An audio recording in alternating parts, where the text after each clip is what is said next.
পাঁচ ওয়াক্ত নামাজ পড়ার ফরজ আমরা জানি, পর্দা করা ফরজ সেটা আমরা জানি, রমজান মাসে সিয়াম পালন করা ফরজ সেটাও আমরা জানি, যাকাত আদায় করা ফরজ সেটাও আমরা জানি, এরকম আরও বহু ফরজের কথা আমরা জানি। কিন্তু যেই ফরজের কথা আমরা বেশিরভাগ মানুষ জানি না বা আমাদের ধারণা নাই, সেটা হলো আত্মশুদ্ধি করা, এটাও ফরজ। নিজেকে পরিশুদ্ধ করা, যেটাকে কোরআনের ভাষায় বলা হয় তাজকিয়া। কোরআনের ভাষায় কি বলা হয়? তাজকিয়া। আর আমরা আমাদের বাংলায় নিজের ভাষায় সেটাকে বলতে পারি আত্মশুদ্ধি, নিজেকে সংশোধন করা, নিজের ইসলাহ করা, নিজেকে পরিশুদ্ধ করা। আমরা যখন দুনিয়াতে এসেছি,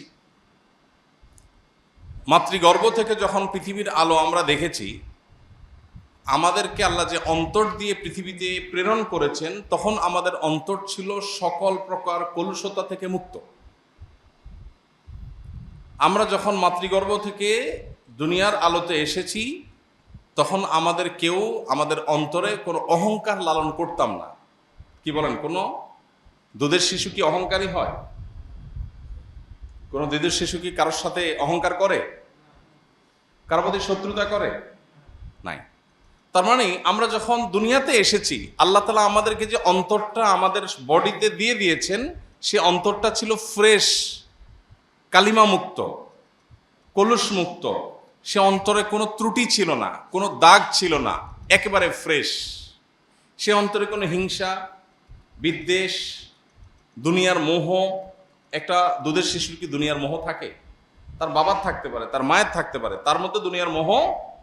সে মায়ের বুক থেকে একটু দুধ আহরণ করতে পারলে সে খুশি, তার আর চাহিদা নেই।